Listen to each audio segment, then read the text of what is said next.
that what I'm saying is the truth.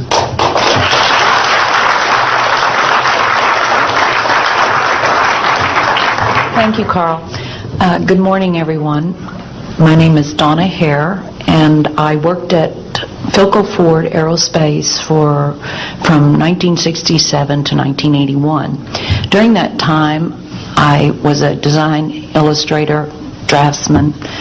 I did the launch slides and landing slides, and also projection plotting boards, lunar maps for NASA.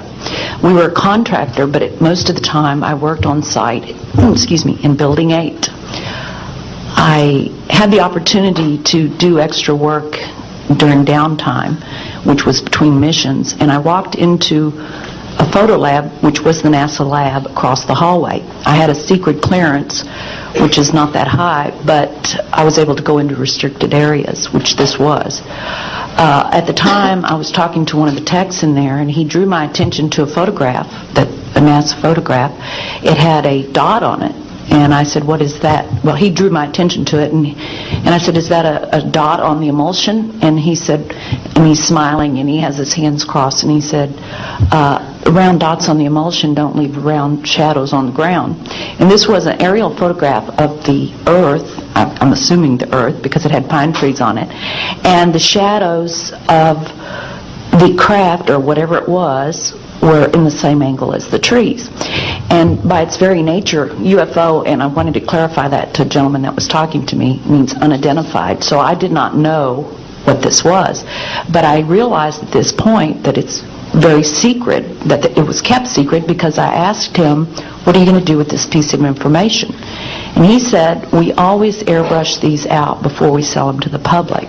So they're pesky little creatures appearing on this photograph they wanted to get rid of. After that, I decided I would ask questions to other people that worked there. And I found that I had to ask them away from the site and not on site. A guard told me that he was asked to burn some photographs and not to look at them.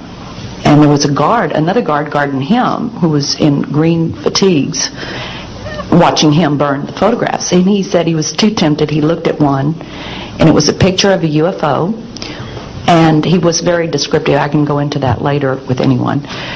He immediately was hit in the head, and he had a big gash in his forehead. He was knocked out, and he's terrified, so he would have to be protected.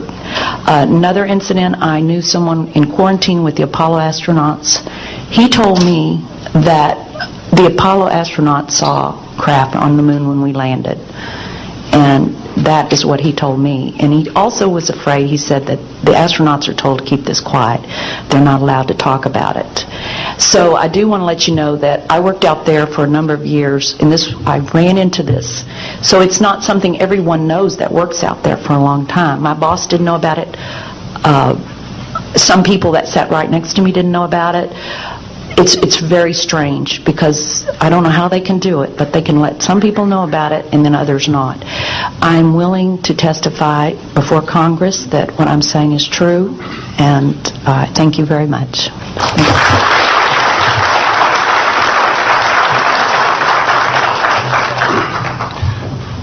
Good morning, ladies and gentlemen, and members of the press.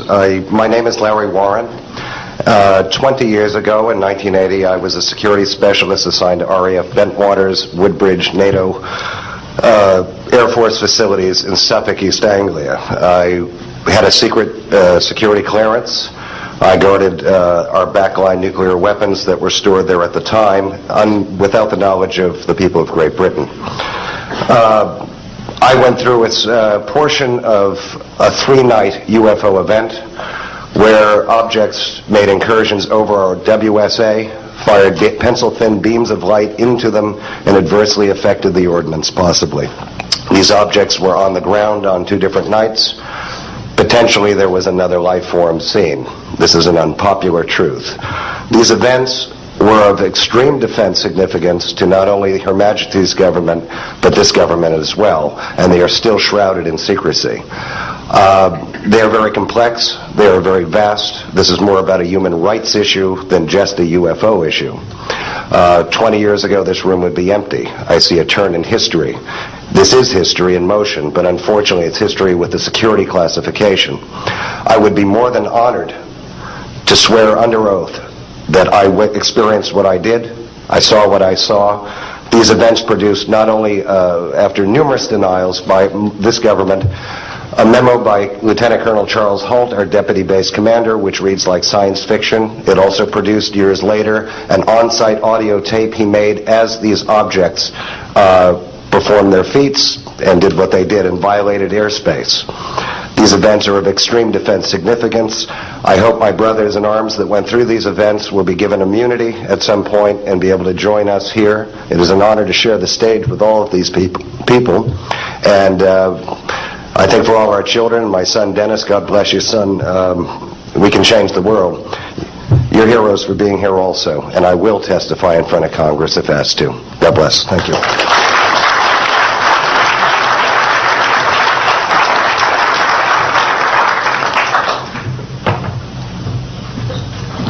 Hi, my name is George Filer III.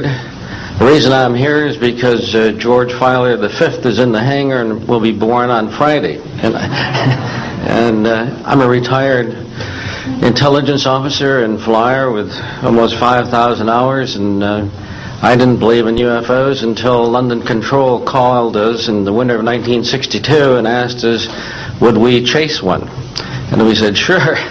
So we let down from 30,000 feet to 1,000 feet where the UFO was hovering, and we went into a steep dive and actually exceeded the red line of the aircraft. So it's kind of dangerous chasing UFOs. In any case, I was able to get the UFO on the aircraft radar at about 40 miles, and we could see a light out in the distance, and as we closed, we kept on picking up this radar return. The point I'm mentioning that the radar return was very distinct and solid, indicating it was some kind of a metallic object.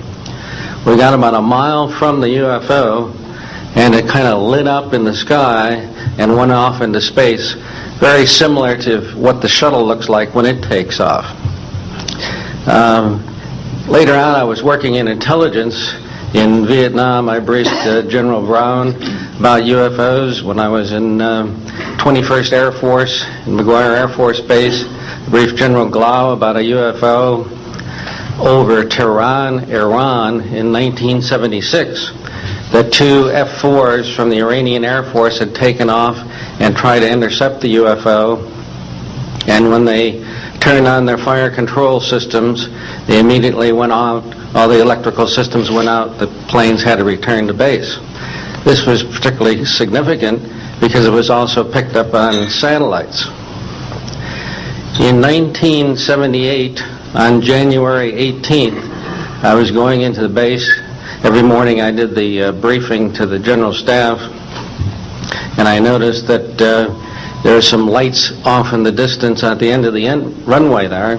And when I got into the command post, the senior master sergeant in charge said that there had been UFOs in the pattern all night. They're on radar. The tower had seen them. They gotten aircraft reports and so on.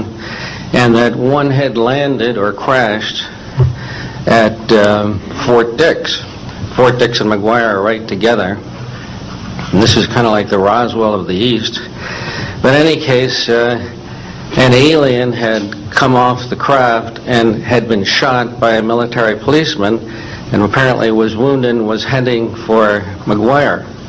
So for whatever reason, the aliens liked the Air Force better than the Army, perhaps because they're shooting at them. But in any case, our security police went out there and found him on the end of the runway dead.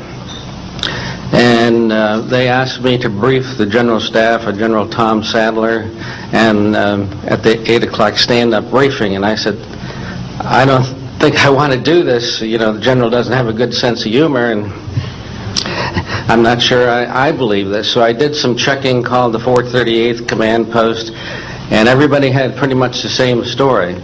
And at 8 o'clock that morning, just before I went on, was going to brief this, and I was very worried about it. They said, don't brief it, that it's too hot, so to speak. That's pretty much my story, and I'm prepared to tell the story in front of Congress. And it is a truth. Now, because of this,